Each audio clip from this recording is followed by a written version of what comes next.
Hello student, I hope তোমরা সকলেই ভালো রয়েছো।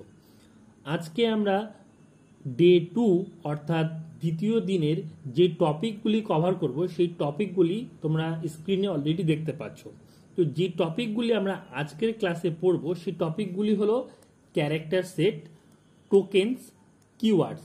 এই কিওয়ার্ডসের মধ্যে কিছু কিছু ভাগ রয়েছে, টোকেনসের মধ্যে কিছু কিছু ভাগ রয়েছে, যেগুলো হচ্ছে কি কিওয়ার্ডস রয়েছে, আইডেন্টিফায়ার রয়েছে, লিটারাল রয়েছে, অপারেটর রয়েছে এবং পাংচুয়েটার রয়েছে। এছাড়া আমরা আর যেগুলো পড়বো সেগুলো হচ্ছে কি ভেরিয়েবলস এবং কমেন্টস। তো ওভারঅল এই টপিকগুলি আমরা কিন্তু আজকের এই ক্লাসে কভার করব। তোমরা ভিডিওটাকে কন্টিনিউ দেখতে থাকো এবং আই হোপ তোমরা প্রত্যেকটা বিষয় ক্লিয়ারলি বুঝতে পারবা। চলো শুরু করা যাক। আমি তোমাদের সামনে অলরেডি ওপেন করে নিয়েছি আমাদের যে টপিকটি আমরা পড়বো সেই টপিকটি হচ্ছে কি, প্রথমে পড়বো হচ্ছে পাইথনের ক্যারেক্টার সেট। তো এখান থেকে কিন্তু আমাদের মেন পড়া কিন্তু শুরু হয়ে যাবে। তো ক্যারেক্টার সেট কি, তাই তো? পাইথন প্রোগ্রামিং ল্যাঙ্গুয়েজে যে অক্ষর ক্যারেক্টার সেট, যে অক্ষর থাকে তাকে আমরা কি বলি, ক্যারেক্টার বলি, বা যেগুলো সমূহ রয়েছে তাকে কি বলি আমরা, ক্যারেক্টার সেট। গুলি শনাক্ত করতে এবং বুঝতে পারে সেগুলি হলো পাইথনে কি, ক্যারেক্টার সেট। তাহলে এটাই কি পাইথনের ক্যারেক্টার সেট, মানে কি বোঝাচ্ছে এখানে আমি খুব সহজ করে বোঝাচ্ছি। পাইথন প্রোগ্রামিং ল্যাঙ্গুয়েজে যে অক্ষরগুলি শনাক্ত করতে এবং বুঝতে পারে সেগুলি হচ্ছে ক্যারেক্টার সেট। ক্যারেক্টার বলতে অক্ষর, সংখ্যা বা চিহ্ন বোঝায়। পাইথনে ইউনিকোড এনকোডিং স্ট্যান্ডার্ড ব্যবহৃত হয়। এটা কিন্তু একটা ইম্পর্টেন্ট কোশ্চেন।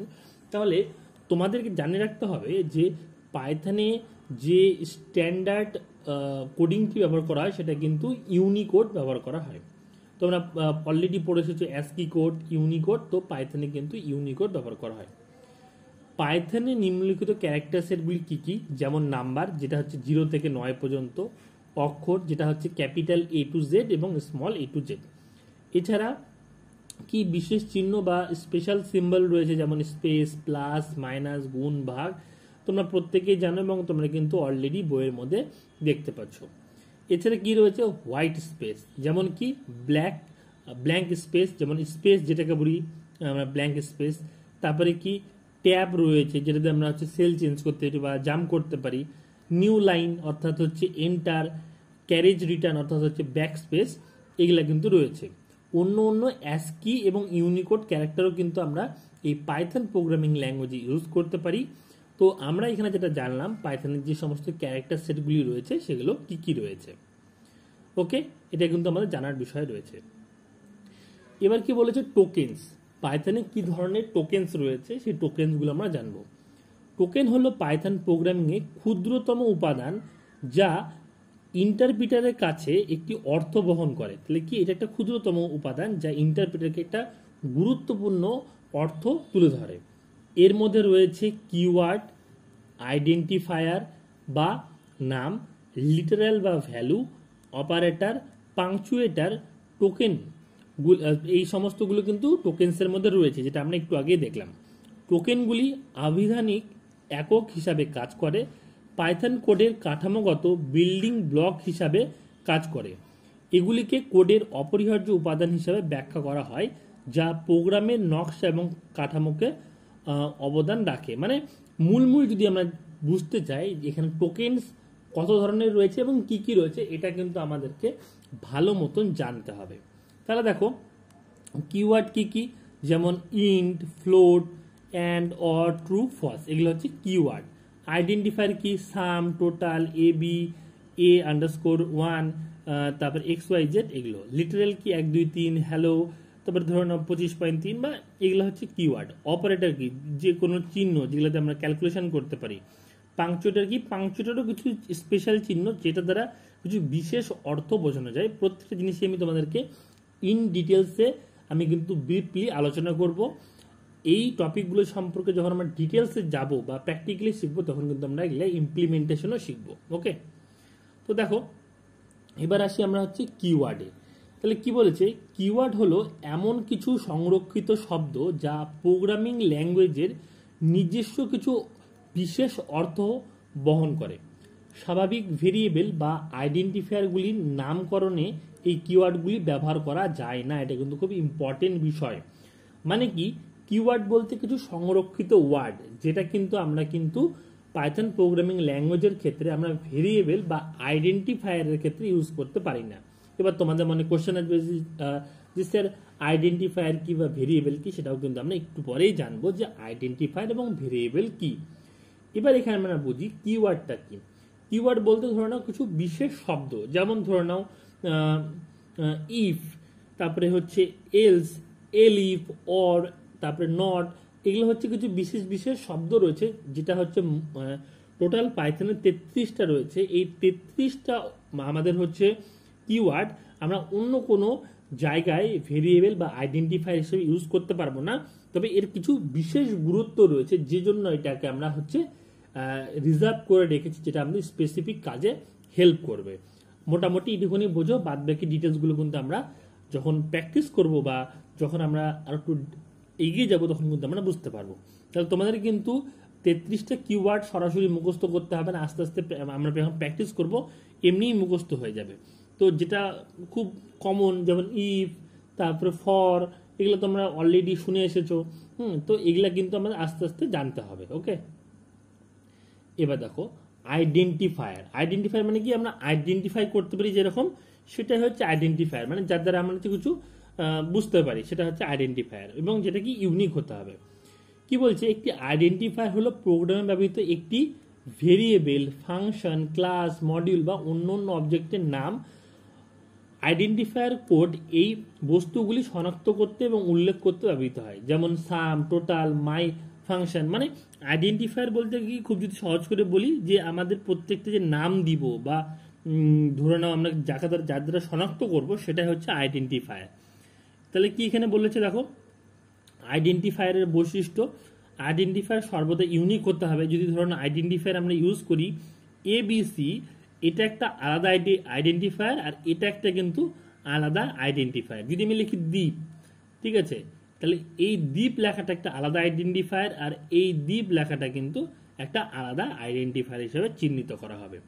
তবে এই আইডেন্টিফায়ারের কিছু রুলস রয়েছে, যেটা আমি খুব সহজে বলে দিই, যে আইডেন্টিফায়ার অবশ্যই কিন্তু কেস সেন্সিটিভ বা সংবেদনশীল, যেখানে আমরা একটা বিশেষ স্পেশাল ক্যারেক্টার ইউজ করতে পারি, যেটা হচ্ছে নাম কি, যেমন ধরুন আমার নাম দীপ দেবনাথ, বা আমরা কোনো ভেরিয়েবলের নাম দিব দীপ দেবনাথ, বা তোমরা যে কোনো নাম দিতে চাও, তাহলে আমরা কি করব, এই যে দ্বীপ লিখলাম, স্পেস দেওয়া যাবে না, কিন্তু এখানে আমরা একটা আন্ডারস্কোর দিয়ে আমরা হচ্ছে দেবনাথ কথাটা কিন্তু লিখতে পারি। তাহলে আমাদের বিশেষ যে স্পেশাল ক্যারেক্টার ইউজ করতে পারছি, সেটা হচ্ছে কিন্তু আন্ডারস্কোর। এটা কিন্তু আমরা আইডেন্টিফায়ারের ক্ষেত্রে কিন্তু ইউজ করতে পারি। ওকে, এবং আইডেন্টিফায়ারের কোনো সময় প্রথম অক্ষরটা কিন্তু আমাদের নাম্বার হতে পারে না, নাম্বার কিন্তু কোনো সময় হবে না। যেমন ধরে নাও ওয়ান দ্বীপ, হ্যাঁ, ওয়ান দ্বীপ এরকম হতে পারে না কিন্তু, হ্যাঁ। বা ধরে নাও আমি বললাম যে 1 2 3, এটা কিন্তু একটা আইডেন্টিফায়ার হতে পারে না। বা 1 2 AB, এটাও কিন্তু হতে পারে না, কোনো সময় সামনে কিন্তু নাম্বার থাকবে না। এরকম হতে পারে যে ABC1 হতে পারে, তারপরে আবার এরকম হতে পারে ABC_1 2, এরকম হতে পারে কিন্তু। তো আইডেন্টিফায়ার কিন্তু আমরা এইভাবে কিন্তু চিহ্নিত করতে পারি, এবং এই সমস্ত কিন্তু কিছু রুলস রয়েছে। এছাড়া কিন্তু আমরা কোনো বিশেষ ধরনের স্পেশাল ক্যারেক্টার ইউজ করতে পারবো না, শুধুমাত্র কিন্তু আমাদের আন্ডারস্কোর ছাড়া। ওকে, আই হোপ তোমরা বুঝতে পেরেছো যে আইডেন্টিফায়ারে কি রয়েছে। এছাড়াও কিন্তু আমরা যে রিজার্ভ যে কিওয়ার্ডগুলো রয়েছে, যেমন if, else, else if, for, এগুলা কিন্তু ইউজ করতে পারবো না, এটা কিন্তু এখানে বলে দিয়েছে। ওকে, আচ্ছা, এবার কি লিটারাল। লিটারাল কি, লিটারালস বা ভ্যালুস বলতে সেই ডেটা আইটেমগুলি বোঝায় যাদের মান সর্বদা নির্দিষ্ট হয়। মানে লিটারাল বলতে কি, আমরা বুঝতে পারি যে কোনো ধরনের ডেটাকে আমরা কিন্তু কি বলছি, লিটারাল বলছি। পাইথন প্রোগ্রামিং ল্যাঙ্গুয়েজে বিভিন্ন ধরনের লিটারালস আমরা দেখতে পাই, যেমন string literals, numeric literals, Boolean literals, special literals, এই সমস্ত আমরা কিন্তু দেখতে পাই। ঠিক আছে, আমরা প্রত্যেকটা জিনিসকে এবার কিন্তু ডিটেলসে দেখব। যেমন দেখো এখানে বলছে স্ট্রিং লিটারালস, সিঙ্গেল বা ডবল কোটের মধ্যে থাকা টেক্সটই হলো স্ট্রিং লিটারালস। যখন আমরা কোনো জিনিসকে সিঙ্গেল কোটের মধ্যে রাখবো, ধরুন সিঙ্গেল কোটের মধ্যে রাখলাম ABC, তাহলে এটা কি সিঙ্গেল লিটারাল হিসেবে ইউজ করতে পারি। বা যখন ডবল কোটের মধ্যে রাখবো এটাও কিন্তু স্ট্রিং লিটারাল হিসাবে কিন্তু গণ্য করা হবে।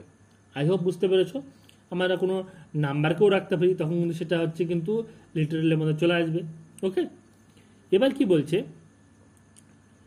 আচ্ছা এখানে উদাহরণ কিছু দেওয়া হলো, পাইথন নন গ্রাফিক্স ক্যারেক্টার স্ট্রিং ভ্যালু হিসাবে ব্যবহার করা যায়, যেমন যেটা প্রিন্ট হবে না, যেমন ব্যাকস্পেস, ট্যাব, তারপরে হচ্ছে ক্যারিয়েস রিটার্ন, এইগুলা কিন্তু আমরা ইউজ করতে পারি। ইত্যাদি ক্যারেক্টারগুলি নন গ্রাফিক্স ক্যারেক্টারও বলে, যেমন যেগুলা হচ্ছে আমরা প্রিন্ট করতে পারবো না, যেমন তুমি কি ট্যাব প্রিন্ট আউট করতে পারবা, পারবা না, এন্টার প্রিন্ট আউট করতে পারবা, পারবা না, তাহলে এগুলোকে বলি হচ্ছে নন গ্রাফিক্স ক্যারেক্টার। এসকেপ সিকোয়েন্স দ্বারা এই ক্যারেক্টারগুলিকে প্রোগ্রামে উপস্থিত করা হয়, যে কোনো এসকেপ সিকোয়েন্স ব্যাকস্ল্যাশ দিয়ে শুরু করা হয়। আমরা নতুন একটা জিনিস সম্পর্কে জানবো, এসকেপ সিকোয়েন্স জিনিসটা কি এবং এর কাজটা কি আমরা জানবো এখন। ধরে নাও, জাস্ট আমি তোমাকে একটা এক্সাম্পল দিচ্ছি, ধরে নাও আমরা কি বললাম যে সবসময় কি ইনভার্টেড কমার মধ্যে সিঙ্গেল এলিমেন্ট কমাতে রাখতে পারি, তখনই সেটা আমাদের কি হিসাবে গণ্য হবে, লিটারাল হিসাবে গণ্য হবে। কিন্তু ধরে নাও এরকম থাকলো একটা ওয়ার্ড,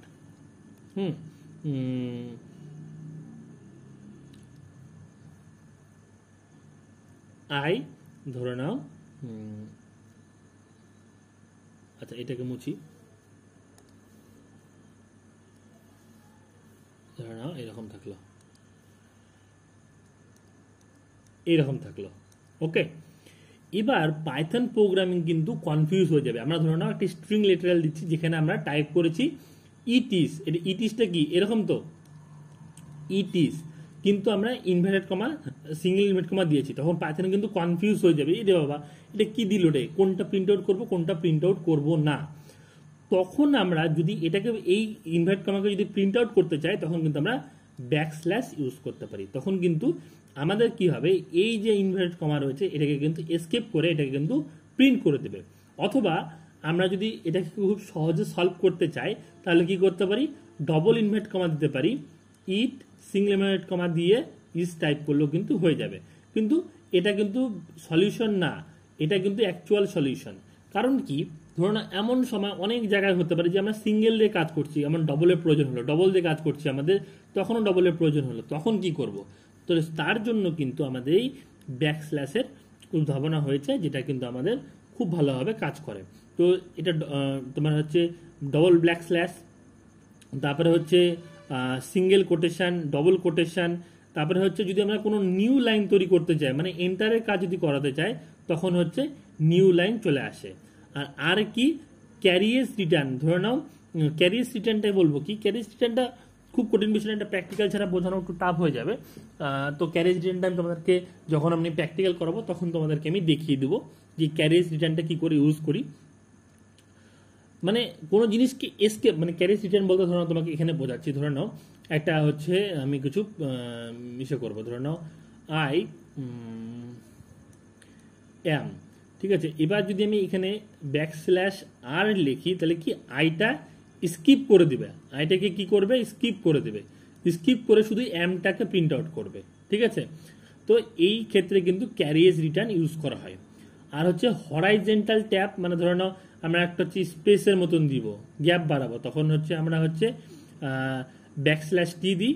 আর হচ্ছে যদি আমরা হচ্ছে মানে ধরে নাও ভার্টিক্যাল ট্যাব তো সেরকম কাজে লাগে না, যদি ধরে নাও নিচের দিকে গ্যাপ বাড়াতে যায়, তখন আমরা হচ্ছে কি ইউজ করতে পারি, ভার্টিক্যাল ট্যাব কিন্তু ইউজ করতে পারি। আই হোপ তোমরা বুঝতে পারলা যে আমাদের এখানে যে এসকেপ সিকোয়েন্সগুলো রয়েছে সেগুলো কি কি রয়েছে এবং তার কি কি কাজ রয়েছে, এবং এগুলোর প্রত্যেকটারই কিন্তু আমরা হচ্ছে প্র্যাকটিক্যাল ইমপ্লিমেন্টেশন শিখব। এবার চলে আসি আমরা একটু নিচের দিকে, যেখানে কি বলেছে নিউমেরিক লেটারালস। নিউমেরিক মানে কি, নাম্বার যেখানে আসবে, যেখানে ইন্টেজার, ফ্লোট, কিছু কমপ্লেক্স নাম্বার থাকতে পারে, যেখানে কি আমাদের ধরে নাও 1, 2, 3 আসতে পারে, যেমন ধরে নাও 1.2.3 সেটা হচ্ছে ফ্লোটের আন্ডারে চলে গেল। যখন কোনো আমাদের পূর্ণ সংখ্যা থাকবে 1, 2, 3, 4, 5, 6, 7, 8, 9, 10, 111, 10 লাখ, 15 লাখ, সেটা হচ্ছে কি ইন্টেজারের আন্ডারে চলে গেল। যদি কোনো পয়েন্টের সংখ্যা থাকে, যেমন ধরে নাও তুমি হচ্ছে কি বলবো 11-এ পেয়েছো 77.9%, তাহলে কি এই পয়েন্টটা যখন আসছে তখন আমরা ইউজ করব ফ্লোট। কিছু কমপ্লেক্স নাম্বারের ক্ষেত্রে, জটিল নাম্বারের ক্ষেত্রে তখন আমরা হচ্ছে কমপ্লেক্স কিন্তু চুজ করব। আই হোপ তোমরা বুঝতে পারলে বিষয়টা কি রয়েছে। এটা কমপ্লেক্স নাম্বার এক্সাম্পল আমরা ভালো মতন প্র্যাকটিক্যাল যখন যাব তখন কিন্তু ভালো মতন আমরা শিখব। ওকে, আচ্ছা, এবার কি বলছে বুলিয়ান লিটারাল। বুলিয়ান লিটারালটা কি, এটা মাথায় রাখার বিষয়, খুব সহজ জিনিস। পাইথনে দু ধরনের বুলিয়ান মান ব্যবহার করা হয়, একটা ট্রু এবং ফলস, সত্য অথবা মিথ্যা যে কোনো একটা অ্যান্সার দেবে, তখন আমরা ইউজ করি হচ্ছে বুলিয়ান লিটারাল। আর স্পেশাল লিটারাল কি, নান নামের একটি স্পেশাল লিটারাল পাইথনে রয়েছে। তাহলে কি নামের একটি স্পেশাল লিটারাল রয়েছে, স্পেশাল লিটারাল নান নামে একটা রয়েছে, যেটা কি করে কোনো কিছু প্রিন্ট করে না। কোনো মানের অনুপস্থিতি বোঝাতে নান লিটারাল ব্যবহার করা হয়, কোনো লিস্টের শেষ বোঝাতে এটিও ব্যবহার করা হয়। তাহলে দুটি কাজে ব্যবহার করা হয়। যদি আমরা কোনো কিছু প্রিন্ট না করতে চাই তখনও ইউজ করতে পারি, এবং কোনো লিস্ট শেষ হয়ে গেল সেই ক্ষেত্রেও আমরা ইউজ করতে পারি। একটা উদাহরণ দিয়ে এখানে বুঝিয়েছে, value 1 is equal to 20, value 2 is equal to নান। তাহলে ভ্যালু 1 যখন প্রিন্ট আউট করলো তখন কি আসলো 20, আর ভ্যালু 2 যখন প্রিন্ট আউট করলো তখন কিছু আসলো না, কারণ কি নান বলতে সমস্ত কিছু ব্ল্যাঙ্ক থেকে যাবে, তাহলে আউটপুটে কিছু প্রদর্শনই হবে না। ওকে, আগে বুঝতে পেরেছ। এবার আমরা আসছি হচ্ছে অপারেটর। অপারেটর দেখো অনেক ধরনের অপারেটর রয়েছে, তোমরা কয়েকটা অপারেটর সম্পর্কে তোমরা জানো, যেমন অ্যারিথমেটিক অপারেটর, যোগ গুণ ভাগ করার ক্ষেত্রে আমরা অ্যারিথমেটিক অপারেটর ইউজ করি। রিলেশনাল অপারেটর রয়েছে, লজিক্যাল অপারেটর রয়েছে, যেমন ধরে নাও লজিক্যাল অপারেটর কি অ্যান্ড অর নট, ঠিক আছে। তারপরে রিলেশনাল অপারেটর রয়েছে গ্রেটার দেন, লেস দেন। তো এই ধরনের আমাদের পাইথনে অনেকগুলো কি রয়েছে অপারেটর রয়েছে, যেমন অ্যারিথমেটিক অপারেটর রয়েছে, রিলেশনাল অপারেটর রয়েছে, লজিক্যাল অপারেটর রয়েছে, অ্যাসাইনমেন্ট অপারেটর রয়েছে, আর্গুমেন্ট অ্যাসাইনমেন্ট অপারেটর রয়েছে, আইডেন্টিফাই অপারেটর রয়েছে এবং মেম্বারশিপ অপারেটর রয়েছে। তোমাদের কিন্তু পরীক্ষার উদ্দেশ্যে কিন্তু প্রত্যেকটা অপারেটরের নাম কিন্তু মুখস্থ কিন্তু রাখতে হবে। ওকে, এবার কি দেখো পাংচুয়েটার। পাংচুয়েটার যদি খুব সহজ করে বলি, এখানে দেখি বই কি দেওয়া রয়েছে। পাংচুয়েটার হলো বিশেষ চিহ্ন বা সিম্বল যা পাইথন প্রোগ্রামের বিভিন্ন এলিমেন্ট বা উপস্থাপনাগুলিকে পৃথক করে ব্যবহৃত হয়। ঠিক আছে, পাইথন প্রোগ্রামের সিনট্যাক্সের একটি গুরুত্বপূর্ণ অংশ। পাইথনে বিভিন্ন ধরনের বিরাম চিহ্ন রয়েছে।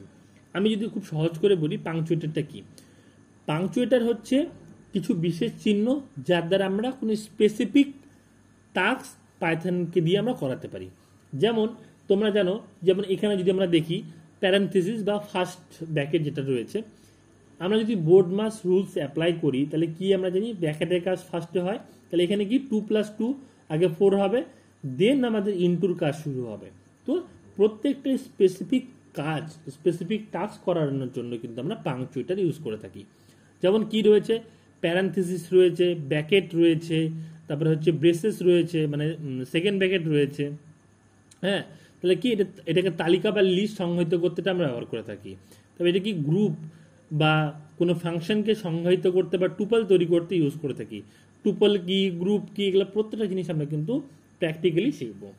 কোনো জিনিসকে সেপারেট করতে আমরা কমা ইউজ করে থাকি, তালিকা বা টুপল ডিকশনারিতে আলাদা করতে ব্যবহার করে থাকি। সেমিকোলন সেমিকোলন একটি একক লাইন বিবৃতি করতে ব্যবহৃত হয়। যেমন ধরে নাও আমাদের এইটা এতদূর পর্যন্ত হয়ে গেল, তার মানে কি এরপরে শেষ বোঝাতে কিন্তু আমাদের সেমিকোলন ইউজ করে। এটা কিন্তু পরের লাইন থেকে আবার শুরু হবে। ওকে, এবার কি কোলন কি করে, কোনো জিনিসের শুরু, যে আমরা ধরে নাও বললাম যে এক্স কোলন, ধরে নাও আমরা দিলাম এক্স কোলন কি বলবো, ধরে নাও আমরা বললাম প্রিন্ট, হ্যাঁ, কোনো নাম্বার এখানে প্রিন্ট করতে দিলাম, তার মানে কি আমাদের কিন্তু এখান থেকে কিন্তু আমাদের প্রোগ্রামটা শুরু হয়ে গেল। ওকে, তো আরো অনেক কাজ রয়েছে আমাদের এই কোলনের, সেগুলো কিন্তু আমরা জানবো। এটা মেইনলি আমাদের কোড শুরু করার নির্দেশ করতে এটা ব্যবহার করা হয়। হ্যাশ, আমাদের কোনো মন্তব্য যদি প্রিন্ট না করতে চাই, আমরা বোঝার জন্য কোনো লাইন লিখতে চাই, তখন কিন্তু আমরা এই হ্যাশ বা কমেন্টকে ইউজ করি। যেমন ধরনের লাইন লিখছি, যে এই লাইনটা আমাদের বোঝার জন্য কোনো প্রোগ্রামকে ডিসক্রাইব করবে, তখন কিন্তু তার আগে আমরা যদি হ্যাশ ইউজ করি সেটা কিন্তু আমাদের আউটপুট হবে না। ওকে, এবার কি আমাদের হচ্ছে ডবল কোটেশন, কোনো ভেরিয়েবল অন্তর্গত স্ট্রিং ডেটা সংগ্রহিত করার জন্য আমাদের ডবল কোটেশন ব্যবহার করা। আমরা একটু আগে দেখলাম যে কোনো ডেটাকে আমরা যদি স্ট্রিং হিসাবে বা টেক্সট হিসাবে সংজ্ঞায়িত করতে চাই তখন কিন্তু আমরা ডবল কোটেশন বা সিঙ্গেল কোটেশন ইউজ করে থাকি। অ্যাস্ট্রিক্টের বইয়ে দেওয়া রয়েছে, তবে আমি বলে দিই অ্যাস্ট্রিকের বিভিন্ন ধরনের কাজ রয়েছে। যেমন যদি সিঙ্গেল অ্যাস্ট্রিক ইউজ করি আমরা গুণের কাজে লাগবে, ডবল অ্যাস্ট্রিক আমাদের কি করতে সাহায্য করে, আমাদের টু দি পাওয়ার বের করতে সাহায্য করে। সেরকম অ্যাস্ট্রিকের বিভিন্ন কাজ রয়েছে, তো আমরা যখন স্পেসিফিক কাজে যাব তখন আমরা সেটা দেখব। এখানে অ্যাস্ট্রিকে বলেছে ফাংশন পরিবর্তনশীল দৈর্ঘ্যের আর্গুমেন্ট সংজ্ঞায়িত করতে ব্যবহৃত হয়। মানে ধরে নাও কোনো জিনিসকে আমরা হচ্ছে ডিসক্রাইব করলাম, পরবর্তীকালে সেটাকে আমরা আবার প্রিন্ট করাবো, তখন কিন্তু আমাদের এই অ্যাস্ট্রিক কিন্তু হেল্প করে। এটুকুনি জাস্ট বুঝে রাখো। হ্যাঁ, তারপরে কি বলছে, ফাংশনে শুধুমাত্র কিওয়ার্ড আর্গুমেন্ট সংজ্ঞায়িত করতেও এটা ব্যবহার করা হয়। তো মোটামুটি এটুকুনি বুঝে রাখো যে আমাদের এই অ্যাস্ট্রিকটা কোনো জিনিসকে রিপ্রিন্ট করানোর জন্য আমরা ইউজ করি, আবার অন্য অন্য কাজেও এটাকে আমরা কিন্তু ইউজ করতে পারি। এবার কি বলেছে দেখো, নিম্নলিখিত ইংরেজি বাক্য লক্ষ্য করলে টোকেনের ধারণা স্পষ্ট হবে। ইউ ওন কোশ্চেন মার্ক হারি, এখানে একটু প্রবলেম হচ্ছে। It is time to go home he said. উপরের বাক্যটি দুই ধরনের টোকেন ব্যবহার করা হয়েছে, শব্দ এবং বিরাম চিহ্ন পাংচুয়েটার আমরা কিন্তু এখানে ইউজ করেছি। এবারে দেখো কি বলেছে, এই পাইথন প্রোগ্রাম গঠনে টোকেন ব্যবহার করা। অ্যাস্ট্রিক এ টেস্ট প্রোগ্রাম, তাহলে কিন্তু অ্যাস্ট্রিক দিয়েছে, তার মানে কিন্তু এই লাইনটা কিন্তু প্রিন্ট আউট হবে না। নেম ইজিক্যাল টু সচিন, তার মানে কি এটা কি হিসাবে ইউজ করেছে, সচিনটাকে আমাদের স্ট্রিং হিসাবে ইউজ করেছে। যখনই আমাদের ডবল কোটেশনের মধ্যে রেখে দেবো সেটা কিন্তু স্ট্রিং বা কোনো টেক্সট হিসাবে কাজ করবে। রান ইজিক্যাল টু কি 200, মানে কি এটা কিন্তু শুধু নাম্বার হিসাবে ইন্টিজার হিসাবে ইউজ করা হচ্ছে। অ্যাভারেজ 44.8, এটা কি হিসাবে ইউজ করা হচ্ছে, আমাদের ভ্যালু বা ফ্লোট হিসাবে ইউজ করা হচ্ছে। বুঝতে পারলা? যদি আমরা প্রিন্ট করি, প্রিন্ট কি বললাম, নেমকে প্রিন্ট করালাম, তারপরে কি স্কোরটা কিন্তু আমাদের নর্মাল টেক্সট হিসেবে প্রিন্ট আউট হবে। রানে কি প্রিন্ট আউট হবে, রানে প্রিন্ট আউট হবে 200, অ্যান্ড অ্যাভারেজ এই কথাটা চলে আসবে, এবং অ্যাভারেজে কি প্রিন্ট আউট হবে 44.8 প্রিন্ট আউট হবে। তাহলে যদি আমরা দেখি কিরকম আসবে হচ্ছে এরকম আউটপুটটা, SACHIN সচিন, তারপরে কি আসবে স্কোর কত আসবে, স্কোর অটোমেটিক চলে আসবে 200, তারপরে কি এখানে সচিন, এটা ভুল হলো, এরকম আসবে। নেমে কি স্টোর হচ্ছে, নেমে স্টোর হচ্ছে সচিন চলে আসলো। স্কোর যেহেতু ইনভার্ট করা আমাদের রয়েছে এই জন্য চলে আসবে স্কোর, SCORES, স্কোরস চলে আসবে। তারপরে কি রান কি ইনভার্ট করা আমাদের রয়েছে না, তাহলে রান কি একটা ভেরিয়েবল যেখানে 200 কি জমা হচ্ছে, তাহলে চলে আসবে 200। তারপরে কি অ্যান্ড অ্যাভারেজ, এটা কি ইনভার্ট করা আমাদের রয়েছে, তাহলে অ্যান্ড অ্যাভারেজ কথাটা কি নর্মালি চলে আসবে, টেক্সট হিসেবে চলে আসবে, অ্যাভারেজ চলে আসলো। তারপরে কি অ্যাভারেজ, এই অ্যাভারেজটা কি, এই অ্যাভারেজের মধ্যে 44.8 জমা হচ্ছে, তাহলে কি এখানে কি চলে আসবে 44.8 চলে আসবে। তাহলে এইভাবে কিন্তু আউটপুটটা চলে আসবে। আই হোপ তোমাদেরকে আমি বোঝাতে পেরেছি। কোনো ডাউট থাকলে আমাকে অবশ্যই কমেন্ট করো। এবার কি ভেরিয়েবলসটাও ওই যে যার মধ্যে আমরা তথ্যগুলোকে সঞ্চয় করে রাখবো সেটাই হচ্ছে ভেরিয়েবল। একটু আগে দেখলাম আমরা, তো সেম টু সেম একই ধরনের জিনিস। ভেরিয়েবলগুলির মান সঞ্চয় করার জন্য মেমোরি লোকেশন স্থান সংরক্ষণ করে, অর্থাৎ যখনই একটি ভেরিয়েবল তৈরি করা হয় তখন মেমোরির কিছু জায়গা সংরক্ষণ হয়ে যায়, মানে সেই জায়গায় আমাদের মেমোরির কিছুটা জায়গা আমরা নিয়ে ফেলি এবং সেখানে তথ্যগুলো কি হয়ে যায়, জমা হয়ে যায়।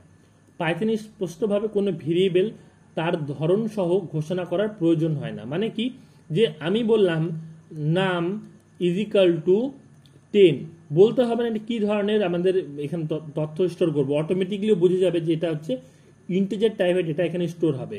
যদি বলি এ ইজিক্যাল টু রাম, তাহলে কি ও অটোমেটিকলি বুঝে যাবে যে এখানে টেক্সট টাইপের এটা ইস্যু হবে, মানে সঞ্চয় হবে। বলে দিতে হবে না যে এটা হচ্ছে কোনো স্ট্রিং রয়েছে বা টেক্সট রয়েছে, এটা উল্লেখ করার কোনো প্রয়োজন নেই। যখনই কোনো ভ্যালু সহ কোনো ভেরিয়েবল ঘোষণা করা হয় তখন পাইথন স্বয়ংক্রিয়ভাবে নির্ধারিত মানের উপর ভিত্তি করে প্রাসঙ্গিক ডেটা টাইপ এতে বরাদ্দ করে, মানে অটোমেটিকভাবে সঞ্চয় করে। এই প্রক্রিয়াকে ডাইনামিক টাইপিং বলা হয়। যখন অটোমেটিকভাবে ডেটা সঞ্চয় করা হচ্ছে তখন তাকে কি বলছি, ডাইনামিক টাইপিং বলছি। ভেরিয়েবলের মান নির্ধারণ করতে ইজিক্যাল টু চিহ্ন ব্যবহার করা, যেমন দেখো ইজিক্যাল টু চিহ্ন ব্যবহার করছি, তাহলে আমরা ইজিক্যাল টু চিহ্ন ব্যবহার করে থাকি। আমরা একটু আগে দেখলাম ভেরিয়েবল অবশ্যই কেস সেন্সিটিভ হবে, আমাদের কোনো স্পেশাল ক্যারেক্টার ইউজ করতে পারবো না শুধুমাত্র আন্ডারস্কোর ছাড়া, সামনে কোনো তোমার হচ্ছে নাম্বার ইউজ করতে পারবো না, কোনো স্পেশাল কিওয়ার্ড আমরা সঞ্চয় করতে পারবো না। এগুলো কিন্তু ভেরিয়েবলের আমাদের কিন্তু তৈরি করার সময় মাথায় রাখতে হবে। এবার concept of L value, concept of R value, এই জিনিসটা খুব সিম্পল, আমি বুঝিয়ে দিই। ধরে নাও আমি লিখলাম আর ইজিক্যাল টু 10, ঠিক আছে, বা আর লিখি না তো তোমাদের বুঝতে ডাউট হয়ে যাবে, তো আমি এখানে আর এর পরিবর্তে লিখি এবিসি ইজিক্যাল টু 10। এবিসি কি একটা ভেরিয়েবল, 10 কি একটা ভ্যালু, তাই তো? তাহলে কি এটা কোন দিকে রয়েছে, আমাদের বাঁ দিকে রয়েছে, তাই তো? আর কি এটা কোন দিকে রয়েছে, ডান দিকে রয়েছে। এল ভ্যালু কই, যেটা লেফট সাইডে থাকবে সেটা হচ্ছে এল ভ্যালু, যেটা রাইট সাইডে থাকবে সেটা হচ্ছে আমাদের রাইট ভ্যালু। এটা হচ্ছে মেন ভ্যালু, যে ভ্যালুটা আমাদের কার মধ্যে গিয়ে সঞ্চয় হবে, ভেরিয়েবলের মধ্যে গিয়ে সঞ্চয় হবে। এই হচ্ছে লেফট ভ্যালু আর রাইট ভ্যালুর গল্প, খুবই সহজ জিনিস। কি বলেছে, একটি এল ভ্যালু হলো একটি এক্সপ্রেশন বা অভিব্যক্তি যা কম্পিউটার একটি মেমোরি লোকেশন বোঝায় যেখানে একটি মান বা ভ্যালু সংরক্ষণ করা যায়। এটি একটি অ্যাসাইনমেন্ট অপারেশনের গন্তব্য, যেমন একটি ভেরিয়েবল, এটা একটা ভেরিয়েবল যেখানে আমরা কিন্তু তথ্য সঞ্চয় করতে পারি। এটি একটি অ্যাসাইনমেন্ট স্টেটমেন্টের বাদিকে অবস্থিত হয়। এটি একটি মেমোরি লোকেশন বা ঠিকানা আছে, এটিতে সংশোধন করা যায়, পরবর্তীকালে আমরা চাইলে চেঞ্জও কিন্তু এর মধ্যে আমরা করতে পারি। আর ভ্যালু ধারণা, আর ভ্যালু হলো যে মানটি যে কোনো ভেরিয়েবল বা চালকের জন্য নির্ধারণ করা হয় তাকে বোঝায়। অর্থাৎ যে আমরা 10 লিখলাম, তাহলে 10টা কি পরিবর্তনশীল, বারবার আমরা চেঞ্জ করাতে পারি, তাহলে সেই ক্ষেত্রে আমাদের কি ব্যবহার করি, আর ভ্যালু ব্যবহার করি। এটি একটি মান মূল্যায়ন করে, এটি অ্যাসাইনমেন্ট স্টেটমেন্টের ডান দিকে উপস্থিত হয়, এটির কোনো মেমোরি লোকেশন বা ঠিকানা থাকে না, এটি সংশোধন করা যায় না। এক্সপ্রেশন, এখানে বলছি সংশোধন করা যায় না, মানে এটাও ঠিক একদিকে, কারণ আমরা হচ্ছে ভেরিয়েবলের নাম বারবার পরিবর্তন করতে পারি, কিন্তু কোনো যদি বলে দিই রামের এজ, ধরে নাও রাম ইজিক্যাল টু 10 করলাম, তাহলে আমি পরবর্তীকালে ডেটা টাইপটাকে চেঞ্জ করতে পারি, করে দিলাম রাম আন্ডারস্কোর এজ, তখন কিন্তু আমাদের যা ডেটা থাকবে সেটাই কিন্তু থাকবে, এটা কিন্তু তখন পরিবর্তন হচ্ছে না। তো এত ডিটেলসে যাব না, তোমাদের বুঝতে ডাউট হয়ে যাবে, আমরা পরবর্তীকালে আস্তে আস্তে জিনিসগুলোকে ক্লিয়ার করব। আর কি ফাংশন আর্গুমেন্ট হিসেবে পাস করা যেতে পারে, এত কিছু তোমাদেরকে জানতে হবে না, মোটামুটি যেটা বললাম শুধু সেটা মাথায় রাখবা। তোমাদের হচ্ছে এল ভ্যালু লেফট সাইডে থাকে, আর ভ্যালু রাইট সাইডে থাকে। এল ভ্যালু কি, এল ভ্যালু হচ্ছে কোনো ভেরিয়েবলের নাম হতে পারে, আর হচ্ছে আর ভ্যালু কি কোনো আমাদের ডেটা হতে পারে, যেটা হচ্ছে আমাদের এল ভ্যালুতে গিয়ে স্টোর হয়। ওকে, এবার কি বলছে, ইউজ কমেন্ট। কমেন্টের কাজ কি আমি একটু আগেই বললাম, কমেন্টের কাজ হচ্ছে যদি কোনো লাইনকে আমরা প্রিন্ট না করতে চাই তখন আমরা কমেন্ট ইউজ করতে পারি। যেমন ধরে নাও আমরা একটা কোড লিখছি, যে অনেক বড়, অনেক 10-15 লাইন, 20 লাইন, 50 লাইনের কোড লিখছি, সেখানে আমি বললাম যে এইটা আমাদের কিসের কাজে ইউজ করছে, এটা আমাদের ধরে নাও হেল্প করছে হচ্ছে ফন্টের কাজে হেল্প করছে, ঠিক আছে। তারপরে আমি বললাম যে এটা আমাদের কিসের কাজে হেল্প করছে, কালারের কাজে হেল্প করছে। তো যদি আমরা কোনো জিনিসকে নিজের বোঝার সুবিধার্থে ইউজ করে থাকি তখন তার সামনে যদি আমরা হ্যাশ লাগিয়ে দিই তখন কি হয়ে যাবে, সেটা কমেন্ট হয়ে যাবে, যেটা যখন আমরা রান করব কোনো প্রোগ্রামকে সেটা কিন্তু তখন আর প্রিন্ট আউট হবে না। কমেন্ট দু প্রকার রয়েছে, ইনলাইন এবং মাল্টিলাইন কমেন্ট। তো ইনলাইন কমেন্টের জন্য আমরা হ্যাশ ইউজ করি, আর আমরা যদি আউটলাইন বা মাল্টিলাইন কমেন্ট যদি ইউজ করতে চাই তখন কিন্তু আমরা ট্রিপল ইনভার্টেড কমা বা single triple inverted comma use করতে পারি। আই হোপ তোমরা বুঝতে পেরেছো যে কমেন্টসের গল্পটা কি রয়েছে। এবার তোমাদের ইম্পর্টেন্ট যে বিষয় মুখস্থ রাখতে হবে বা বুঝতে হবে, যে আমাদের যেটা আমরা হচ্ছে দেখলাম পাইথনের ইন্টারঅ্যাক্টিভ মোড এবং স্ক্রিপ্ট মোডের মধ্যে পার্থক্য কি। আমাদের ইন্টারঅ্যাক্টিভ মোডে কি রয়েছে, এই মোড সমস্ত কোডগুলি ট্রিপল গ্রেটার দেন চিহ্নযুক্ত প্রম্পট লিখতে হয়। এই মোডে কোনো প্রম্পট থাকে না, স্ক্রিপ্ট এডিটরের সমস্ত কোডগুলি লিখতে হয়। তাহলে কি আমাদের এটা সামনে কিন্তু কি করতে হয়, ইন্টারঅ্যাক্টিভ মোডে আমাদের হচ্ছে ট্রিপল গ্রেটার দেনের সামনে লিখতে হয় এবং এটার সামনে লিখতে হয় না। খুব সহজ জিনিস। এই মোডে কোডগুলি সরাসরি রান করে ফলাফল দেখতে পাওয়া যায়। এই মোডে সম্পূর্ণ প্রথমে লিখতে হয়, তারপর রান করতে হয়, মানে প্রথমে সেটা লিখে নিতে হবে, দেন আমরা রান করতে পারি, কিন্তু এই ক্ষেত্রে সঙ্গে সঙ্গে আমরা রান করতে পারি। এই মোড এককালীন কাজ বা ডেটা অন্বেষণের জন্য বেশি উপযুক্ত। এই মোড স্বয়ংক্রিয় কাজগুলির জন্য বেশি উপযুক্ত, মানে অটোমেটিক কাজের জন্য এটা বেশি উপযুক্ত। এটা হচ্ছে এককালীন বা একবার কাজ করার জন্য বেশি উপযুক্ত। এই মোডে কোড লেখার ত্রুটি হলে সেই কোড এডিট করার জন্য আগের লেখা সকল কোড পুনরায় লিখতে হয়। মানে কোনো কোড যদি ভুল বেড়ায় তাহলে সেই কোডটাকে যদি চেঞ্জ করতে চাই তাহলে আপনাদেরকে গোটা কোডটাকে আবার লিখতে হবে, কিন্তু এই ক্ষেত্রে তা নয়। এই ক্ষেত্রে যেখানে ভুল আসবে সেখানে এরর মেসেজ দিবে এবং সেই জায়গাটাতে কিন্তু আমরা পুনরায় এডিট করতে পারবো। ইন্টারঅ্যাক্টিভ মোড এমন আউটপুট তৈরি করে যা স্ক্রিনে প্রদর্শিত হয় এবং তারপর অদৃশ্য হয়ে যায়। মানে একবার আউটপুট দেয়, দেন আমরা যদি নতুন কোনো কোড লিখি বা এক্সিট করে যায় সেটা কিন্তু গায়েব হয়ে যায়। কিন্তু এই ক্ষেত্রে কিন্তু গায়েব হয়ে গেলে পরবর্তী যদি সংরক্ষিত থাকে সেটাকে আমরা কিন্তু পুনরায় ব্যবহার করতে পারি। ওকে, তো আমাদের কিন্তু ডে 2 এর ক্লাস সম্পূর্ণ হলো। আই হোপ তোমরা প্রত্যেকটা বিষয়ে গুরুত্বপূর্ণ দিয়ে পড়ছো। তোমাদের ভিডিওগুলি হয়তো ভালো লাগছে। যদি ভালো লেগে থাকে ভিডিওগুলি তোমাদের বন্ধুদের সাথে শেয়ার করে দিও। এইভাবে তোমাদের জন্য ফ্রিতে টোটাল আমরা ক্লাস 12-এর 3rd সেমিস্টারের কোর্সটা আমরা কিন্তু কমপ্লিট করব এবং আশা করব তোমরা যেন ভালো মতন পড়াশোনা করো এবং ভালো রেজাল্ট নিয়ে কিন্তু যেন পাস করতে পারো। Thank you. চলো নেক্সট ভিডিওতে আবার দেখা হচ্ছে তোমাদের সাথে।